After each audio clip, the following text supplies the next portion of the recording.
نحمده ونستعينه ونستغفره ونؤمن به ونتوكل عليه ونعوذ بالله من شرور أنفسنا ومن سيئات أعمالنا من يهدي الله فلا مضل له ومن يضلل فلا هادي له ونشهد أن لا إله إلا الله وحده لا شريك له وأشهد أن محمدا عبده ورسوله الذي أرسله بالحق بشيرا ونذيرا وداعيا إلى الله بإذنه وسراجا منيرا فقد قال الله تعالى في كلامه المجيد وبرهانه التوحيد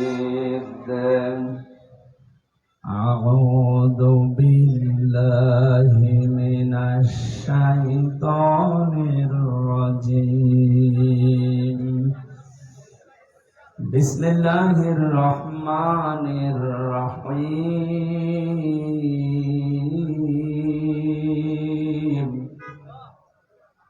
لقد كان لكم في رسول الله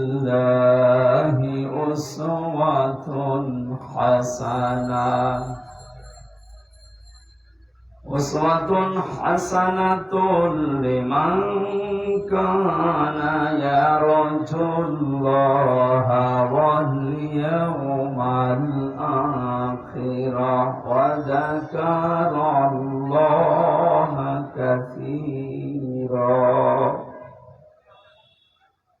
ولما رأى المؤمنون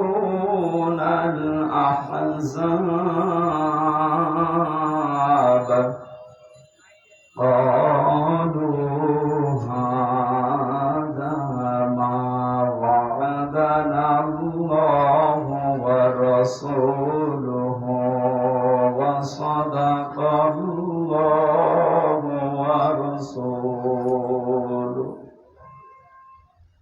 وما زادهم إلا إيمانا وتسليما اللهم صل على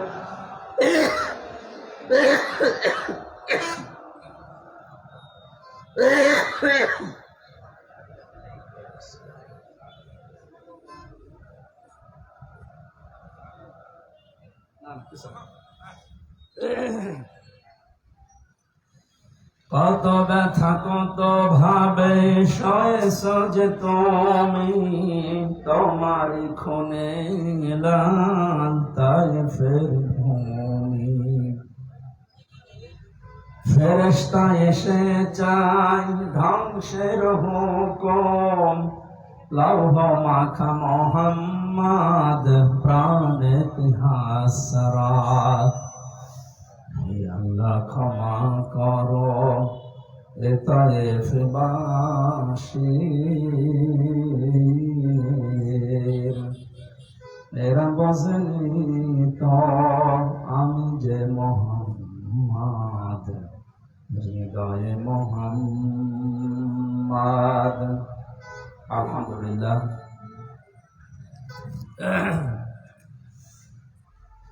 চট্টগ্রাম ধনিয়ালাপাড়া মহল্লা committee কর্তৃক আয়োজিত মহাবিশ্ব আমাদের মালিকের মুখের পবিত্র বাণী কোরআন কারীম এ বিশ্বের সর্বশ্রেষ্ঠ নেতা সর্বশ্রেষ্ঠ মানুষ মুহাম্মদুর রাসূলুল্লাহ সাল্লাল্লাহু আলাইহি ওয়াসাল্লাম তার জীবনের উপরে আজকের এই আলোচনা অনুষ্ঠান সিরাতুন নবী সাল্লাল্লাহু আলাইহি ওয়াসাল্লামের পবিত্র মাহফিলের স্বনামধন্য সভাপতি বিশিষ্ট ইসলামী চিন্তাবিদ শিক্ষাবিদ বায়তুল শরফ চট্টগ্রামের শ্রদ্ধাভাজন দায়িত্বশীল পরিচালক পীর সাহেব আলহাজ মাওলানা আব্দুল হাই নদভী দামাত বারকাতুহুমুল আলিয়া, মঞ্চে বসা ওলামা ইকরাম, সামনে বসা মুসলমান ভাইরা, পর্দার আড়ালের সম্মানিতা মা এবং বোনেরা, প্রশাসনের ভাইরা, বিশেষ করে যার মাধ্যমে সেই কুষ্টিয়া থেকে পর্যন্ত কোরআনের কথাগুলো বলার জন্যে, বিশ্বনবীর জীবনী থেকে কিছু শোনার জন্য এসেছি, বড় ভাই জনাব জাহিদ হোসেন, সবাইকে নিয়ে আল্লাহর দরবারে শুকরিয়া জানাচ্ছি আল্লাহর গোলাম হিসাবে আলহামদুলিল্লাহ। দরুদ আর সালাম পড়ছি আমাদের নবী মুহাম্মদ রাসূলুল্লাহ সাল্লাল্লাহু আলাইহি ওয়াসাল্লামের প্রতি। রাত গভীর হয়ে গেছে, এই সময় মাহফিল শেষ হয়ে যাওয়ার দরকার ছিল। বাংলাদেশ সহ বিশ্বে কোরআনে কারিমের কথা যারা বলে তার ভেতরে অন্যতম বাংলাদেশের গর্ব বিশ্বনন্দিত মুফাসসির কোরআন শহীদ আল্লামা দেলাওয়ার হোসেন সাঈদী রহমাতুল্লাহ আলাইহি। উনি সর্বোচ্চ কথা বলতেন, আমরা দেখতাম প্রায় 10টা 10:30টায় মাহফিলগুলো শেষ হয়ে যেত। আমরা কি তার চাইতে বড় বক্তা হয়ে গেছি যে আমাদের রাত 11টায় আপনারা তোলেন? এই জন্য স্থান কাল পাত্র ভেদে বাস্তবতার সাথে কাজ করা লাগবে। এখন রাত 11টা বাজে, এখন যদি বলেন না এটা দিনের 11টা হবে না, হবে আগস্টের 5 তারিখের আগ পর্যন্ত হতো। একটা মানুষকে আমরা দেখতাম, উনি যা বলতো সত্য হোক মিথ্যা হোক ওইটাই। আমার মনে হয় উনি যদি এখন আসতেন আর যদি বলতেন এখন দিনের 11টা, আমরা বলতাম ঠিক আছে। এইরকম একটা অবস্থায় ছিলাম। সাদাকে সাদা বলা, কালোকে কালো বলার যোগ্যতায় দেশে আমাদের ছিল না। যাদের ছিল তাদেরই মুখ বন্ধ করে রাখা হলো। সুতরাং আমরা এত রাত পর্যন্ত অনুষ্ঠানগুলো চলা ঠিক না, এইভাবেই মত দে। আগামীতে কোনো জায়গায় অনুষ্ঠান হলে সর্বোচ্চ রাত 10টা 10:30টায় শেষ করে দেবে। সামনে মাসের অক্টোবরের 3 তারিখে বাংলাদেশ জামাতে ইসলামী চট্টগ্রাম জেলা এবং ইসলামী ছাত্র শিবির চট্টগ্রাম মহানগরী যারা দায়িত্বে আছেন, ওনারা সিরাত অনুষ্ঠান একটা নিয়েছেন আমার লালদিঘি ময়দানে।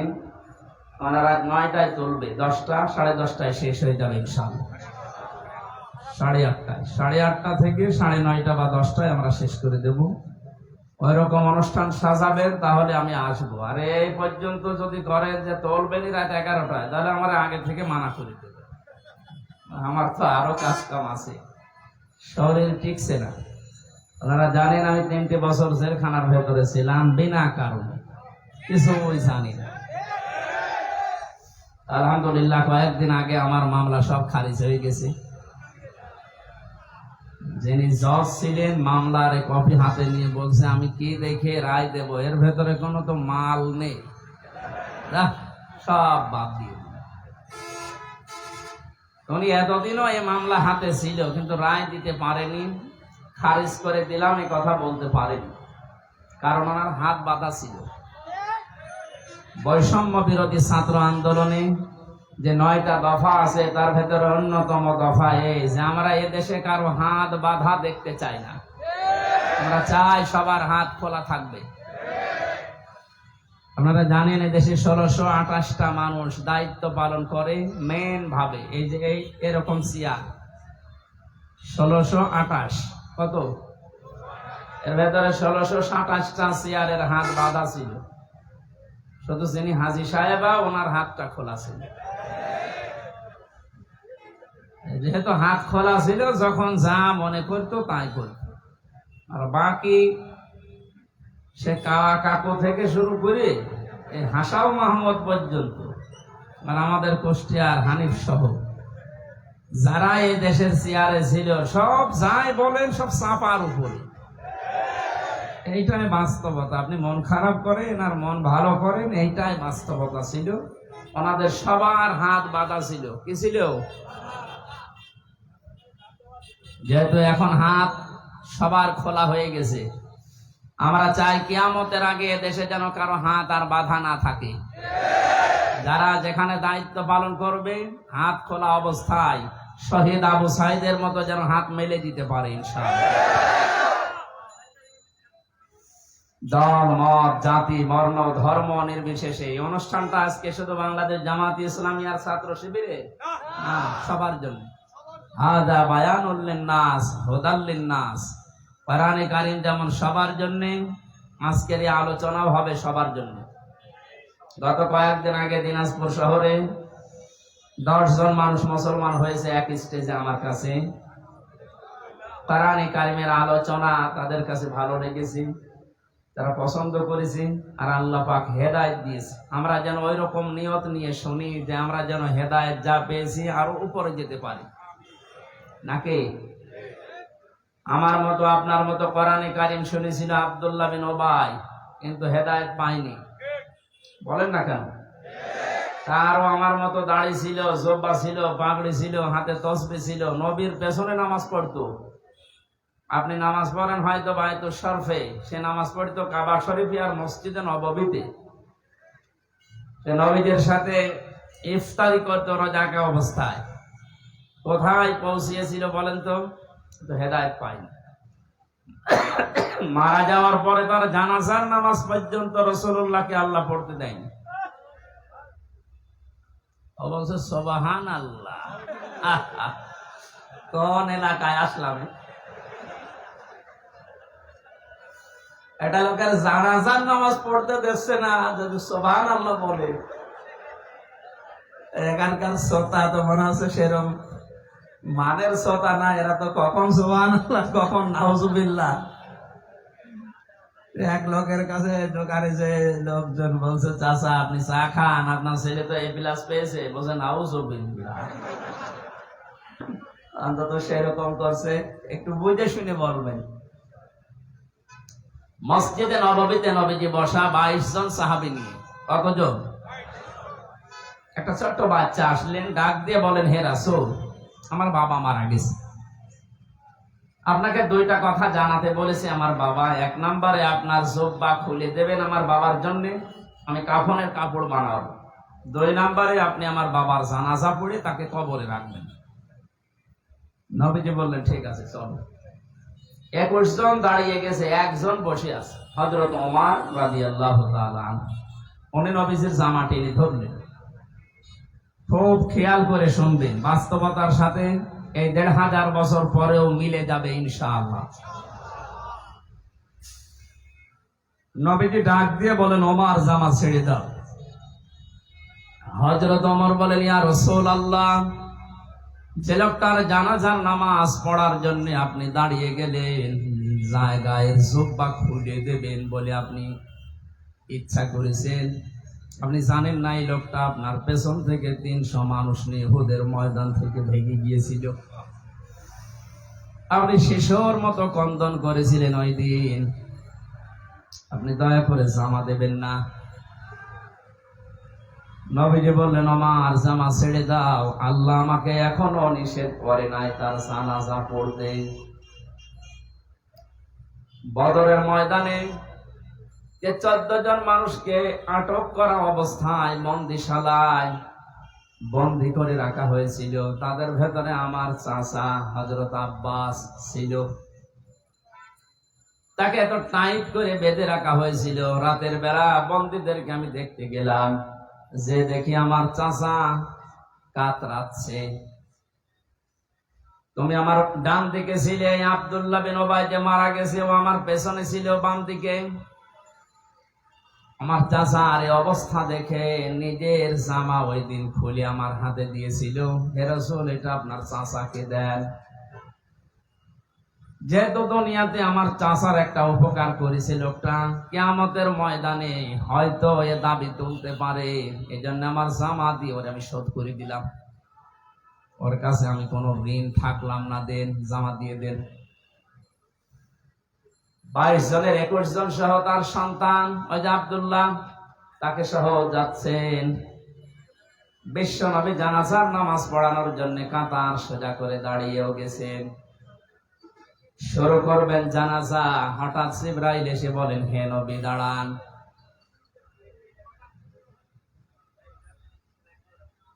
ইস্তাগফির লাহুম আও লা তাস্তাগফির লাহুম ইন তাস্তাগফির লাহুম ৭০ মাররাতান ফালান ইয়াগফিরাল্লাহু লাহুম ইলা আখির আয়াত।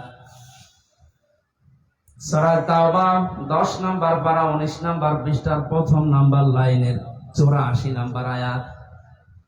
এটা 80 নম্বর আয়াত। প্রথম অংশে আল্লাহ জানিয়েছেন নামাজে দাঁড়াবো আমি, হঠাৎ জিবরাইল আমাকে বলে, হে নবী আপনি এই মানুষটার জন্য যদি ক্ষমা চান আর ক্ষমা না চান দুইটাই সমান হবে। এমনকি এর জন্য যদি ৭০ বারও ক্ষমা চান আল্লাহ মাফ করবে না। তাফসীরে হাক্কানী মুফাসসির লিখেছেন আল্লাহ পাক বলেন ৭০ মাররাতান পর্যন্ত বলার পরে জিবরাইল থেমে গেছে, কথা বলে না। নবীজি বলেন আমি মনে মনে ভাবছিলাম ৭০ বার ক্ষমা চাইলে যদি আল্লাহ ক্ষমা না করে এই লোকটার জন্য আমি ৭১ বার ক্ষমা চাবো। কতবার? আল্লাহ তো ৭১ বারের কথা এখানে দেয়নি, ৭০ বারের কথা দিয়েছেন। ও চট্টগ্রামবাসী, মাথায় যদি মগজ থাকে, বুদ্ধি যদি থাকে, একটু বুদ্ধি খাটান, মেধা খাটান। ৭০ বার নবীজি মাফ চাবে তার জন্য নিয়ত করছে। হঠাৎ জিবরাইল পরের শব্দগুলো নাযিল করলেন, হে নবী এর জন্য ৭০ বার না, ফালাইয়াগফিরাল্লাহু লাহুম। ইয়াগফির এটা মজারে, বর্তমান, ভবিষ্যৎ, প্রেজেন্ট, ফিউচার। মজারের আগে লান আসলে অর্থ হয় কখনোই হবে না। হে নবী আপনি এর জন্য শুধু না, এই যে মাঝখানে ফা আছে আর শেষে আছে হুম। আজকের এই দিন থেকে কিয়ামত পর্যন্ত এই লোকটার মতো চরিত্র যারা এই দুনিয়াতে বানাবে তাদের জন্য ৭০ বার ৭১ বার না, কিয়ামত পর্যন্ত যদি আপনি নবী হয়েও মাফ চান আল্লাহ মাফ করছে না, করবে না। আল্লাহ এখানে সরাসরি যদি আব্দুল্লাহ বিন ওবাই এই শব্দটা দিয়ে দিত তাহলে আয়াতটা আমি পড়তাম না। যেহেতু হোম দিয়েছেন, এটা জমির বহুবচন, এই হোমের ভেতরে ওবাই যেমন আছে, কিয়ামত পর্যন্ত ওর চরিত্র দুনিয়ায় যারা ধারণ করবে তারাও আছে। তাহলে সে নামাজ পড়েছিল, রোজা রেখেছিল, রাসূলের পেছনে নামাজ পড়তো, রোজা রাখতো, ইফতারি করতো, তার দাড়ি, জুব্বা, পাগড়ি, তসবিহ, দস্তরখানা বিছিয়ে খাবার খাওয়া, খাবারের পরে মিষ্টি খাওয়া, মেসাক করা, ওর পুরা জীবন আমি পড়ে দেখেছি একটা চুল কিচ্ছু কম পাইনি। তাহলে একটা বিষয় ওর বিরোধিতা ছিল, দিন এই জমিনে কায়েম হোক, ওইটা চাইতো না। আমার মনে হয় এখন যদি কোরআনের আয়াত নাযিল হওয়ার সিস্টেম থাকতো, যেহেতু হোম শব্দটা আছে, বাংলাদেশে বহু মানুষের নামের আগে পরে আল্লাহ আয়াত নাযিল করে দুনিয়ায় পাঠিয়ে দিতেন। আদম আলাইহিস সালামের জামানায় কোরবানির সিস্টেম ছিল, চাটিয়াল ময়দানে মানুষেরা কোরবানি রেখে আসতো, আকাশ থেকে আগুনের ঝলক এসে পুড়িয়ে ফেলতো। যারটা হালাল টাকা ওটা পড়ে যেত, আর যারটা টাকা হারাম, এই দরবেশের মতো, এতো পুরাটাই হারাম। ৩৬,০০০ কোটি টাকার মালিক লোকটা ঋণ করেছে। আপনি চিন্তা করেন তো, ও যদি ১০০ বার দুনিয়ায় হায়াত পায় এ ঋণ সব দিতে পারবে? আমরা অনেকেই বলি সাদগায়ে জারিয়া, যে মাওলানা বলছিল সাদগায়ে জারিয়ার নাম শুনলে বুক ভরে যায়। আরে ভাই, সাদগায়ে জারিয়া যেমন আছে গোনায়ে জারিয়াও আছে। গোনায়ে জারিয়া নেই? এই লোকটা কত মানুষের টাকা আত্মসাৎ করেছে বলেন এবার। যতদিন পর্যন্ত এই বাংলাদেশ থাকবে, ও হয়তো মারা যাবে আর ৫-৭ বছর ১০ বছর পর। যত মানুষের টাকা মেরে খেয়েছে, আত্মসাৎ করেছে, তাদের সন্তানাদি আসবে, তারপরে তার সন্তান পরবর্তী প্রজন্ম আসবে, ওর নাম শুনলে গালি দেবে, হারামি দরবেশ। হারামি ওর দাড়ি কাটার দিনই আমি বুঝে ফেলেছি। শুধু ও না, আমার তো মনে হয় ওই দলে যারা আছে আপনি তাকান, এদের যে দাড়ি, এদের যে টুপি, এদের যা, এগুলো সব মেকি মানুষ দেখানো ছাড়া কিচ্ছু না। এটা একটা মানুষ এত সুন্দর সাদা দাড়ি কেটে ফেলতে পারে? ওর যা চেহারা সুরত হয়েছিল, ওর বউ পর্যন্ত মনে হয় চেনা সম্ভব না।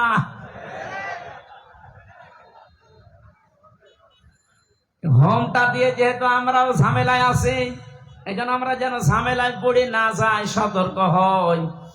এই বাংলাদেশে যারা দিন কায়েম করতে চায় না, যারা বাধা দেয়, তারা কাফের, আর যারা সাপোর্ট করে না, তারা মুনাফিক।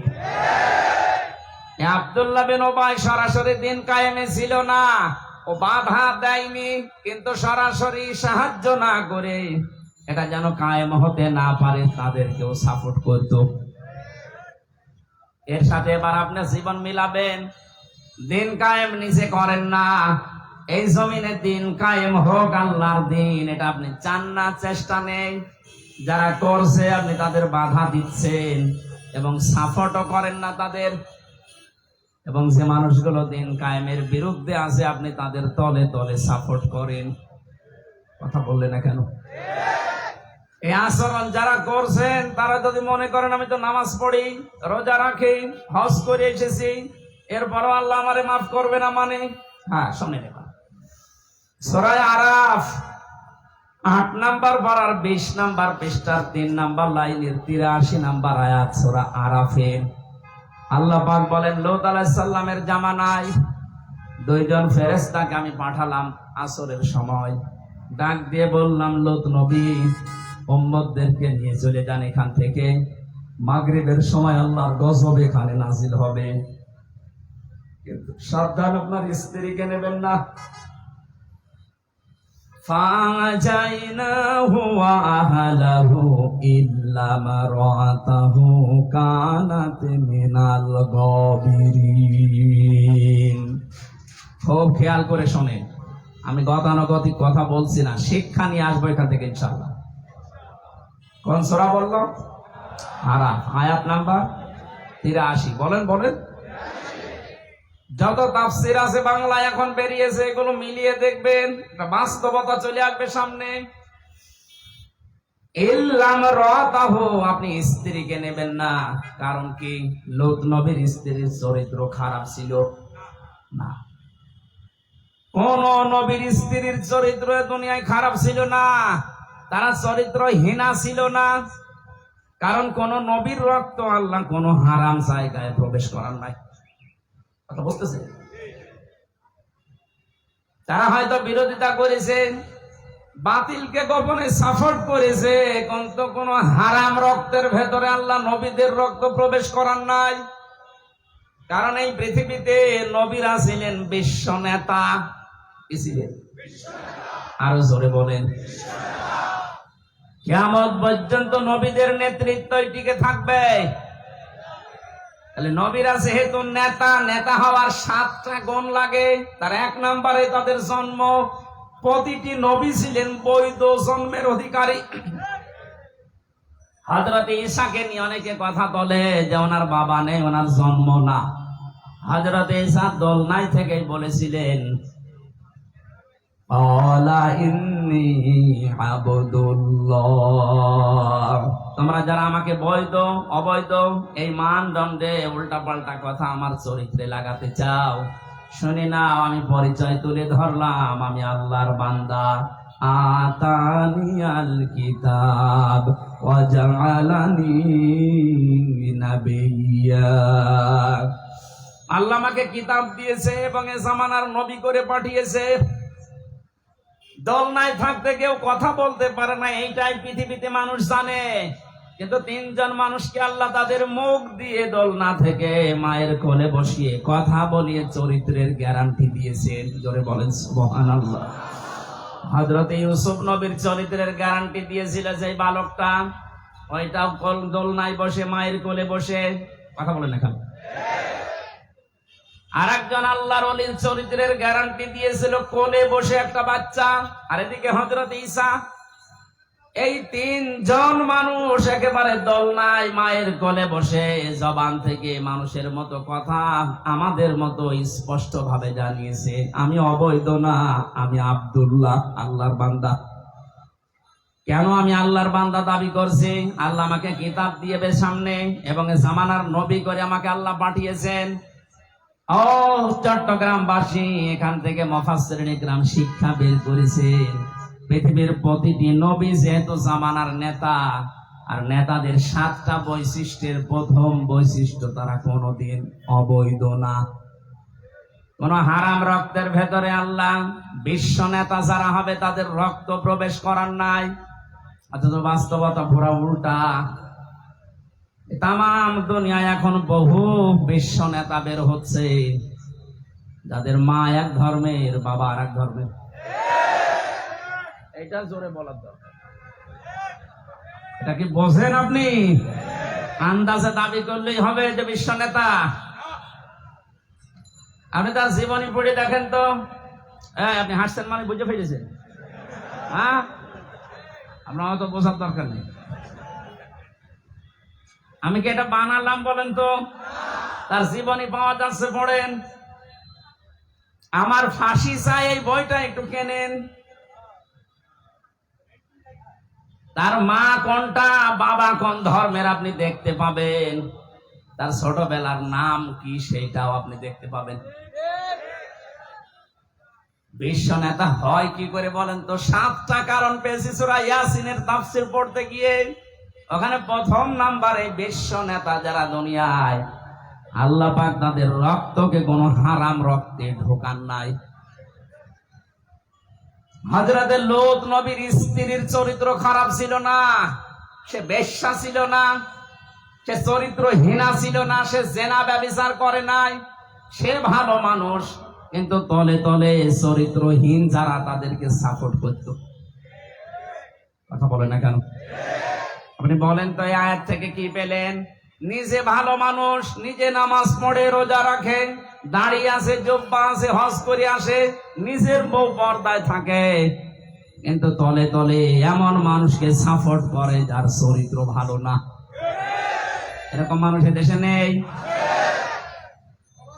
যারা ইসলামী শিক্ষাকে ধ্বংস করে খ্রিস্টান, ইহুদি এবং হিন্দুদের শিক্ষা ব্যবস্থা জারি করার চেষ্টা চালিয়েছিল, তাদেরকে আপনি সাপোর্ট করেন, তাদেরকে সমর্থন জানান, তাদেরকে মহব্বত করেন, ভালোবাসেন, আর আপনি বলেন আমি নামাজ পড়ি, রোজা রাখি, হজ করে এসেছি। আপনার অবস্থাও লোক নবীর স্ত্রীর মতোই হবে। আমি এর চাইটার নিচে নামতে পারলাম না। সুতরাং এর পরও যদি কেউ না বোঝার ভান করে থাকেন, ওটা আপনার উপরে ছেড়ে দিলাম। আমি যে কথাটা তুলতে চেয়েছিলাম এখানে, এই যে লোকটার নাম বলছিলাম, আল্লাহ পাক যদি শুধুমাত্র এর জানাজা পড়তে নিষেধ করতেন, কবরের পাশে দাঁড়িয়ে দোয়া করতে নিষেধ করতেন, তাহলে নামটা সরাসরি কোরআনে আল্লাহ দিয়ে দিতেন। ওর নাম আল্লাহ না দিয়ে জমির দিয়েছেন হোম। তার মানে কিয়ামত পর্যন্ত আয়াতটা থাকবে, ওর মতো চরিত্র দুনিয়া যাদের হবে তাদেরও জানাজা পড়া, কবরে দেওয়া জায়েজ নেই। জেলখানাতে আমার সাথে মাওলানা মামুনুল হক 3 বছর আমার পাশের রুমে ছিলেন। এক জায়গায় সকালের আর দুপুরের খাবারটা আমরা খেতাম। মাঝে মাঝে আমারে বলতো, হামজা বাইরে যদি যেতে পারি জীবনে কোনোদিন কাফেরদের জানাজা পড়াবো না। বলতাম, ভাই আপনি কাফের পাচ্ছেন কোথায়? কাফের নেই মানে? আমরা এখানে অনেকেই যারা বসে আছি, অজু করলে অজু ভেঙে যায় 7টা কারণে, এটা অনেকে জানি, জানেন না? নামাজ পড়লে নামাজ ভেঙে যায়, নষ্ট হয়ে যায় 19টা কারণে, এটা জানেন তো? আমাদের যে ইমান এনেছি, ইমান যে ভেঙে যায় 10টা কারণে, আমার মনে হয় অনেক মানুষ জানেই না। ইমান ভেঙে যায় কোন কারণে? এই পৃথিবীতে কাউকে যদি কেউ আল্লাহর ঊর্ধ্বে মনে করে, তার ইমান ভেঙে যায়। আর যারা শিরিক করে, বেদাত করে, ওদের ইমান ভেঙে গেছে এই কারণে, কারণ ওরা আল্লাহর রাসূলকে আল্লাহর উপরে তুলে ফেলেছে। এক কথা বলেন না কেন? যেখানে যার স্থান আপনি ওই জায়গায় রাখবেন। আল্লাহর উপরে রাসূলকে তুলে ফেলেছেন, এই জন্য আপনি শিরিক করছেন, বেদাত করছেন, আপনার ইমান ভেঙে গেছে। আপনার দাড়ি হয়তো আমার মতো আছে, জব্বা আছে, কিন্তু আপনার ইমান নেই, আপনার ইমান ভেঙে গেছে।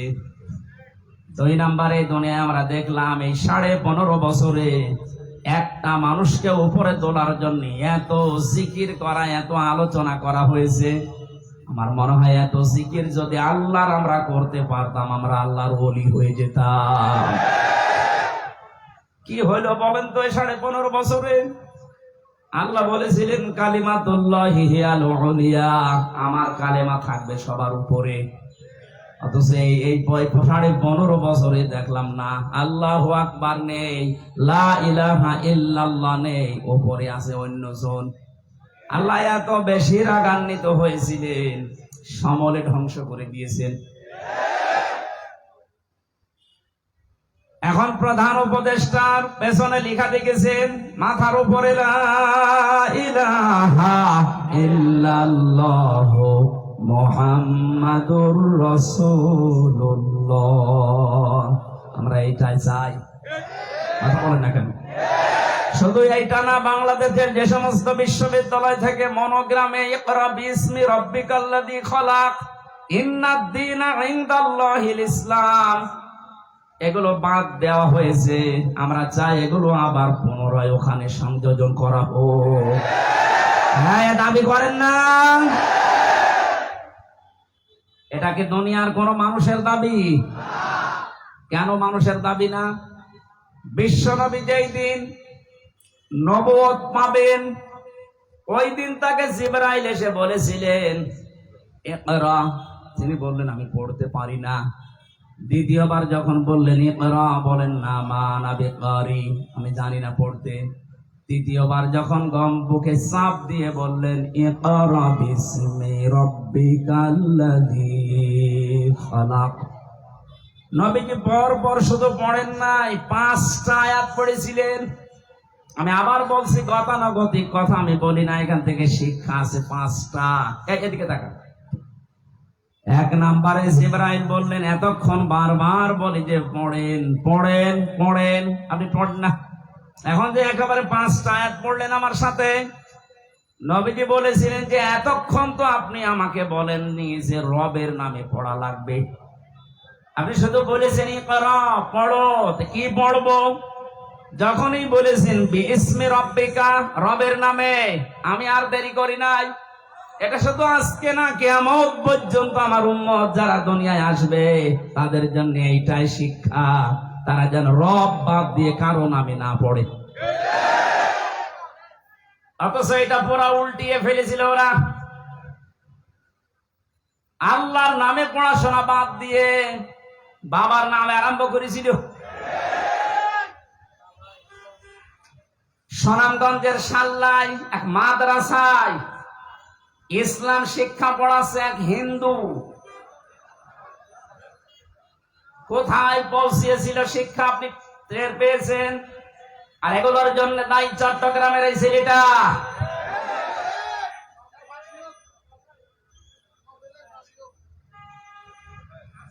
কোথায় পাঠিয়েছে আমাদেরকে শিক্ষায়, যেখানে নবীজি নবুয়ত পাওয়ার প্রথম দিনই বললেন না আমি কি পড়বো, আপনি তো এতক্ষণ পর্যন্ত রবের নাম বলেননি।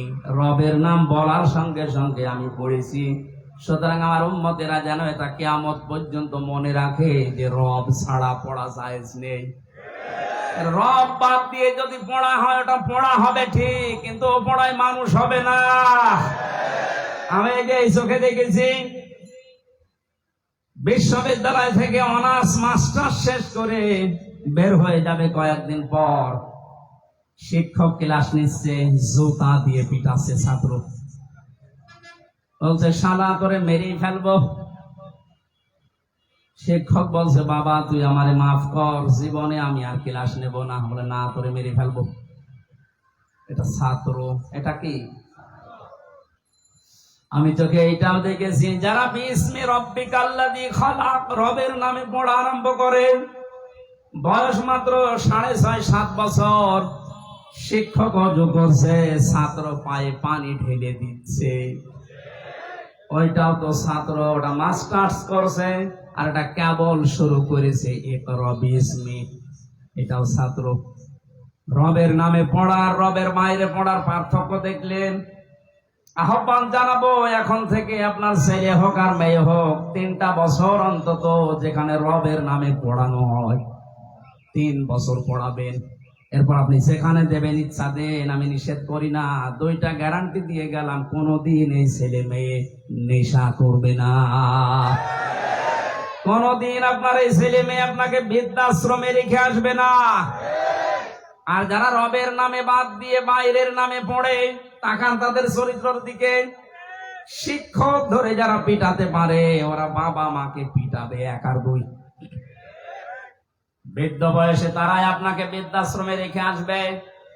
এজন্য বহু চেষ্টা চালিয়েছিল বিভিন্ন কায়দা কৌশলে, পারে নাই। আর আমার যা মনে হচ্ছে, এখন যে দৃশ্য আরম্ভ হয়েছে দেশে, কিয়ামতের আগে কেউ পারবেও না ইনশাআল্লাহ। তাহলে পড়া আরম্ভ করা লাগবে কার নামে? আরো জোরে বলেন। নবীজি ওখান থেকে বাড়িতে আসলেন, ডাক দিয়ে বললেন সাম্মিলুনি সাম্মিলুনি ইয়া খাদিজা, আমাকে ঢেকে দাও, আমি ভয় পেয়েছি হে খাদিজা। এখানে যদি মেয়েদের কানে আওয়াজ যায়, তাদেরকে বলছি, সম্মানিত মা বোনেরা, আপনার তো আদর্শ হওয়া দরকার এই দুনিয়াতে 6 জন নারী, যেটা আল্লাহ রাসূলের ঘোষণা দেওয়া। এই পৃথিবীতে একজন মহিলাকে আল্লাহ নিজে সালাম দিয়েছেন, তিনি আমাদের মা হযরতে খাদিজাতুল কুবরা রাদিয়াল্লাহু তাআলা আনহা। কোন জায়গায় পৌঁছালে আল্লাহ নিজে সালাম দেয় বলেন তো? হযরতে খাদিজা বললেন আপনি ভয় পাবেন না। হাদিস শরীফ সাক্ষী, কিয়ামত পর্যন্ত দুনিয়াতে যত স্ত্রী আসবে, এই স্ত্রী লোকগুলো যদি তাদের স্বামীর পক্ষে এই 5টা কথা বলতে পারে, আমরা যারা স্বামী আছি তারা যেন বিশ্বাস করতে পারি আমরা সঠিক পথে আছি। 1 নম্বরে হযরতে খাদিজা বলেছিলেন, কাল্লা, কখনো না, আল্লাহি মা ইখজিকাল্লাহু আবাদান, আল্লাহর কসম, আল্লাহ আপনাকে কোনদিন অপমান অপদস্থ করতে পারে না। ইন্নাকা লা তাসিলুর রাহিমা, কারণ আপনি এই দুনিয়ায় রক্তের সম্পর্কগুলো ঠিক রাখেন। স্ত্রী সার্টিফিকেট দিচ্ছে, স্বামী আপনি ভয় পাবেন না, কোন দুষ্টু জিন পরী কেউ আপনাকে ভয় দেখাতে পারে না, কারণ আপনি রক্তের সম্পর্ক ঠিক রাখেন। তাহলে হাদিস দ্বারা বোঝা যায়, এটা বুখারী শরীফের হাদিস, 3 নাম্বার হাদিস। নবীজির স্ত্রীর এই কথার দ্বারা বোঝা যায় যে স্বামীগুলো মানুষের সাথে তাদের রক্তের সম্পর্ক ঠিক রাখে, তাদের জিন পরী ভূত পেতী এগুলো ভয় দেখাতে পারে না। আমাদের আজ ভয় দেখায় কারণ আমরা রক্তের সম্পর্কগুলো ঠিক রাখতে পারি না। এই কথা বলে না কেন? নিজের আপন বোন গরিবের জন্য খবর নেয় না, ধর্ম বোন পাতিয়েছে ফেনীতে মাসে 3 বার করে যায়। বেশি করে ফেললাম। সম্মানিত মা বোনেরা, যে পয়েন্টটা বললাম প্রথমে, এটার জন্য আপনিও দায়ী। খাদিজাতুল কুবরা সারা জীবন তিনি জানিয়েছেন, হে নবী আপনি যাই করেন, আপনার রক্তের সম্পর্ক যাদের যাদের সাথে আছে এইগুলো আপনি অটুট রাখেন, ঠিক রাখেন। আমরা এমন বউ পেয়েছি, রক্তের সম্পর্ক ঠিক রাখার জন্য তাকিদ দেওয়া দূরের কথা, আরো যেন নষ্ট হয় সেই কাজ করে। অনেক স্ত্রী আছে তার কারণে আমি আমার ভাইয়ের সাথে, বোনের সাথে, ফুফুর সাথে, চাচার সাথে, মা বাবার সাথে সঠিক সম্পর্ক রাখতে পারি না। এরকম বউ দেশে নেই? কার বউ এরকম হাত তোলেন তো? না, আন্দাজে বলবেন না ভাই। মেয়েদের ওপর আন্দাজে দর দিচ্ছেন মানে? এরকম বউ তো চট্টগ্রামে থাকার কথা না। সম্মানিত মা বোনেরা, আলহামদুলিল্লাহ,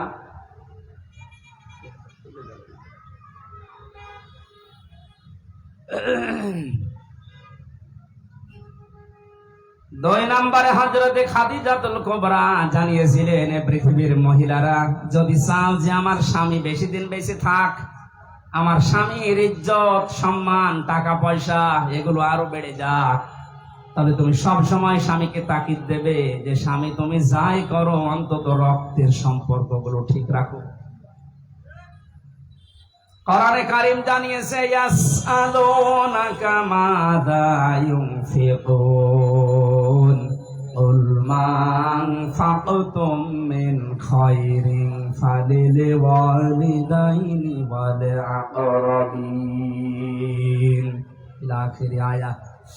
সূরা বাকারার ভেতরে আছে 2 নম্বর পারা 12 নম্বর পৃষ্ঠা 13 নম্বর লাইনের 215 নম্বর আয়াতের প্রথম অংশে আছে।